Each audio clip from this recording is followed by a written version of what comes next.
What is going on, all of you amazing gamers out there in the world? I am MegaAmpster. Thank you for checking out this video. Whether you are a new or returning viewer here, thanks for being here. Really appreciate you watching this video. And this one, I'm already anticipating there's going to be a lot of annoying comments with this video. So keep this in mind. I am speaking from my perspective as someone who is a software engineer who almost went into the gaming industry.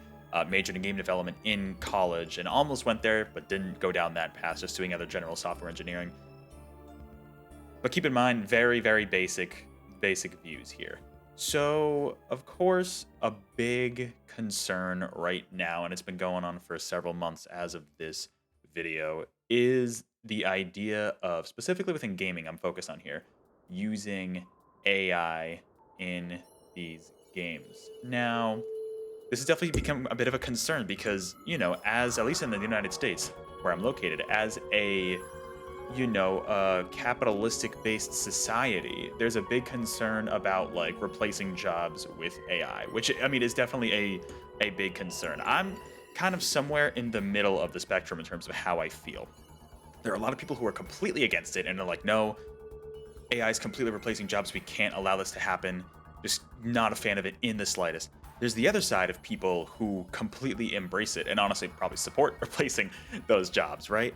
I'm somewhere in the middle. For me, it very much depends on the context. So this video, this is funny because this was originally when I was doing the video idea polls. This was one idea that I proposed that no one voted on. This was the only one I ever did that no one voted on. And I kind of just kept it in the background. I was like, maybe I could talk about it at some point. And this felt relevant because shout out to the GameInformer print magazine. This is definitely not sponsored by them. Don't worry, it's actually not. They just started doing their separate print subscription outside of like GameStop Pro Awards. And so this month's magazine featured an article called Brain Drain about AI developers, especially indie developers, and utilizing them by Wesley LeBlanc. I hope I'm pronouncing their name correctly. Go check out GameInformer on their website and check out their print magazine if you're interested, because they have a standalone separate one now. I think it's not even that expensive. Anyways, not a plug for them, I promise. But it was a really well-written article that I wanted to pull some examples from, as well as a couple of other articles we've seen over the last few months, kind of talking about AI and how I feel about the stance. And there's definitely a lot of my sentiments are in this article by Wesley LeBlanc here in the GameInformer magazine. But I guess let's take a look at some of the different articles that have popped up over time, because like I said, I'm somewhere in the middle, where as a software engineer, I mean, let's be real. AI has been around for decades, right? AI is nothing new. It's been new in the mainstream the last few years or so, but AI is nothing new. There's new technologies with AI, but the concept of it has been around forever, especially in the developer space. It's just become a lot more mainstream. And what's happening is we're seeing a lot of these big corporate executives. It's reminding me a lot of the crypto NFT thing from a couple of years back as of this video recording, where all these big top executives were just like, it was a like a capitalistic buzzword just to investors, like, oh, money, money, money. You know what I mean? It's the same thing now with AI. That's the side we're seeing. That's the scary part. I am not a fan of that, because there are discussions about AI completely replacing jobs, AI voice synthesis, AI dialogue, AI art, AI, just everything. That is scary to me. And so, for example, this article from Eurogamer, this was in November 2023. Take-Two here, the CEO of Take-Two. First of all, fuck Take-Two because of the Roll 7 shit. But also, they're talking about using AI to generate dialogue could be really interesting and fun. Could be. I don't know about that. Because here's the thing. And yeah, it's all related to the strike too. All the strikes that are happening. One of the conditions was about AI. The thing here, this is a load of horse shit right here. AI is not, especially mainstream AI, is not in the state where it can generate good dialogue. I don't know if any of you have seen like those mobile ads, for example, where they have AI voices and AI dialogue. It's so noticeably bad. I personally haven't read too many articles that are AI generated myself. If I've come across, I mean, I don't read a ton of articles to begin with. It doesn't, I mean, maybe they've been really well written to where I haven't noticed they've been written by AI, but like, especially the AI voices are so noticeable. They're not that good, and maybe that technology will get there, but they're really not good right now. So here's what they're saying is apparently GTA 6 could contain generative AI, according to the Take-Two CEO. They're going to try to implement it. And here's the thing, right? Executives are seeing these games, right? games have become so much bigger in terms of budget and scope. They see AI as a shortcut. They also see AI as a cost savings measure to, yes, unfortunately, cut people's jobs. That's what these top executives are seeing, because all they care about is maintaining money, right? That's literally all they care about. So they don't care if it's at the expense of their employees. This part sucks. This is the scary part, and this is the wrong lesson we're going to learn from AI. Because like the whole crypto NFT thing from a couple of years ago, it's this big buzzword that executives are trying to jump on and utilize to cut costs, save time and money. And so they're talking about here, generative AI may be better, but almost certain will not be faster and cheaper. We'll see about that. We'll see about that. Cautious optimism on advances in AI. They're all going to say that. Yeah, cautious optimism on advances in AI technology within game development. It's like everybody's going to say that because no one wants to jump on board immediately, except for like these investors and stuff. Take-Two is one of the companies involved in negotiations in the most recent strike. Okay, yeah. Take-Two is neither confirming nor denying the use of AI in GTA 6. Microsoft recently announced an agreement with in-world AI. Okay, and this goes into this article I have as well. Shout out to The Verge. The Verge here to talk about this partnership that Xbox has with in-world. I don't know if this is related to Copilot. This might be separate. This was from also November 2023. Okay, so this was, yeah, a few months ago as of this recording. So essentially, they partnered with AI to develop Xbox tools that will allow developers to create AI-powered character stories and quests. Design Copilot system that Xbox developers use. Okay. Yeah, so essentially, Xbox is powering with OpenAI. So it's, yeah, exactly. Include the AI design Copilot for scripts and dialogue, and an AI character engine that can be integrated into games uses dynamically generate stories, quests, and dialogue. This part to me is kind of crazy. The dialogue, maybe if the technology gets good enough, the dialogue could be okay. But especially the stories part, like dynamically generating stories to me seems crazy because, you know, you have someone who's writing a book, for example. Let's abstract it outside of games for now. You have an author writing a book, right? There is a creative process that AI lacks, right? What makes humans distinct is their ability to creatively think, to feel emotionally, and use that to fuel their creativity. AI completely lacks that, and I'm gonna be completely honest with you, I don't think it will ever have that. Okay, let me know in the comments below. Feel free, you know what? I'm just gonna invite all these stupid comments to come in. Let me know in the comments below. Shout out to you who actually have insightful comments. I appreciate you. But to all of those who don't, let me know how AI would ever get to the point where it could simulate human emotion. Let me know. Let me know how that would be possible without any input from humans. All right? Any of you who are jumping immediately on that, right? It can't.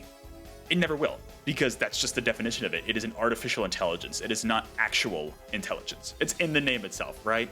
So when it comes to stories, dialogue, if the technology is advanced enough, I could get. But when it comes to stories and quests, like, I don't know. That I do not see how that could work well. Or it would be some nonsensical story that wouldn't make any sense because you're missing the key component of art. Writing stories is an art. The key component you're missing of art is human emotion, human creativity, which AI will never replicate. I'm sorry, that's just never going to happen. That's not the purpose of the tool. The purpose of the tool, and I'll get into this in a second. Sorry, I'm getting a little worked up here because, I mean, this means a lot to me as someone who is a developer. AI is a great assistive tool. This is where I fall in the middle. I am not completely against AI, despite how this is sounding. I am completely against AI being used in situations like voice synthesis. Voice synthesis scares the hell out of me. Even like writing stories, dialogue, writing stories, generating art. I am generally music. I am pretty much almost fully against AI use cases for that, unless it is used as an assistive or educational tool, in which case I think AI has a lot of capabilities, and I think it could actually speed up a lot of development for these games. And you know, we're seeing a bunch of these games, right, just take so long, and there's such big budgets. Another issue you get into with AI is the copyright stuff. That's a whole big thing. I do think, especially if AI is generating images based on other people's work, 100%, those original artists or those original authors or whoever, they should be credited. They should be compensated. 100%, they should be compensated if an AI model pulls from their creative work. 100%. There is no debate about that. And if you think otherwise, sorry, I don't know what to tell you. Any use of AI in creative fields of game design or voice acting is controversial. It is definitely controversial. With SAG-AFTRA actors union voting to approve strike authorization for video game performance recently. Yeah, so this was the whole thing with the voice actors, I remember, at the end of 2023 here. Essentially, yes, it's one of those things. Voice synthesis especially scares me. It sounds terrible now anyways. It's so noticeable, and it scares me because that could be used for other nefarious purposes if in the wrong hands. There needs to be more regulation around the use of this AI. But with the right regulation and with the right copyright protections in place and the right use cases, I think AI can be used for honestly pretty cool stuff. Now, I do want to pull out specific quotes from this article. I know I tried to look it up on the GameInformer website. It wasn't up there for anybody to read. Maybe it will be later. But once again, this is Brain Drain from Wesley LeBlanc over at GameInformer. Go check out their print magazine. One of these quotes is talking about an indie developer. This is Brian Bucklew, who co-creator of the popular sci-fi roguelike Caves of Qud, which uses Qud? I don't know. It uses generative AI in the game development to kind of, it looks like tool for statistical prediction, essentially, to, it looks like, generating levels. So here's the quote I want to pull out. Okay. Neither use case, he says, good results come from hand authoring on top of the generative use of AI. And then also, Javi Jimenez, the CEO of Moonlighter and Cataclysmo developer Digital Sun, agrees, noting that there's no top-down mandate that studios use AI, but that various developers there use it as a tool alongside their creative input. So the big part for me is, using it as a tool. Because here's the thing, right? Maybe you need some inspiration for your art. Maybe you need some inspiration for music or creating a story or something. As long as those original creators who maybe the AI is pulling from in terms of their original work are compensated for that inspiration being utilized, then I think that's totally fair game, because why not? It's, you think about it, like, as an assistive tool, this could be good, and especially with technical game programs, right? I mean, having these assistive tools that you can use to just stuff that would be more remedial tasks that can be sped up for you so much, right? I think in the right use cases, AI can actually help speed up development tremendously, and I mean, thinking about it, would it replace some remedial jobs? Probably, right? There was a part of this article talking about how there was one developer who essentially, or one studio, I should say, who essentially there would have been a secretary there working for them, but the AI kind of replaced it, which is definitely, I mean, it's unfortunate, but to this article's point, it does mention near the end here about how, I mean, we've been dealing with this for decades, right? Not just, I mean, obviously, computers have been in the mainstream for the last, 40 years now? I don't even know exactly when. Definitely correct me in the comments on that. But like, in terms like the industrial age, right? Machines replacing human labor, right? Specifically, the Wesley LeBlanc here talks about like wearing shirts that you put on that used to be created by humans, and now they're generated by these mass-producing machines, right? In these factories, right? We've been dealing with this forever, where jobs have been lost and people will acclimate to the new industry. It's just that because of the lack of regulation and copyright protection with AI specifically, and we're already getting into this, it's getting to the point where it's a little muddy, right? Where's the line, right? These executives at these big corporations, I don't think they don't care about the line, right? Most of them, I should say, not all of them, but especially the big ones, they're just looking at ways to cut costs, and this is going to be one of those ways for them. There's a couple more quotes I want to pull from. Here's another one from Brian Bucklew, who I mentioned earlier. To the extent that we allow capital to drive these systems, I don't think there's any route where all the labor that can be replaced by automated systems isn't replaced by automated systems. That's obviously disastrous for the way society's set up right now, where you should have a job and pay your bills with the money you earn. Yeah, 100%. Like, these companies are going to take full advantage of it. We're already starting to see it, right? Companies are going to take full advantage of this. Remember when Marvel used AI to generate the art for the intro to Secret Invasion, their TV show? All this different sorts of stuff. That's one big one that comes to mind, and it looks kind of gross, I won't lie, but it was there. Another big quote. I don't even know who said this one. This might have been from Wesley LeBlanc. In a world where executives continue to squeeze pennies on the dollar out of everything in game development, it's not hard to see the day when leaders cross that line in the name of cost cutting. Like, I think it's inevitable, unfortunately. I don't want to make this video too long, so I think I'm going to wrap it up here. I think it's inevitable that we're going to see people like Take-Two, like Microsoft, really fully jump on board, like NVIDIA, right? Fully jump on board and utilize these AI tools in game development, whether it's NPC dialogue, whether it's voice acting, or just, I mean, there needs to be some kind of regulation. There needs to be some kind of line. In the right use cases, AI can be super useful and really help speed up development, mainly for like remedial tasks that, I mean, sure, would be someone's job. No matter what's going to happen, there's going to be job loss. Like, we need to deal with that reality. But it can be useful to speed up development. It can make these games come out faster in a way that won't completely replace everybody. That's the thing, right? AI should not be necessarily replacing developers. It shouldn't at all. It should be helpful. It should be a tool, right? But it should not be completely replacing. That's kind of at least a distinction in my mind, because it really can help speed up some stuff.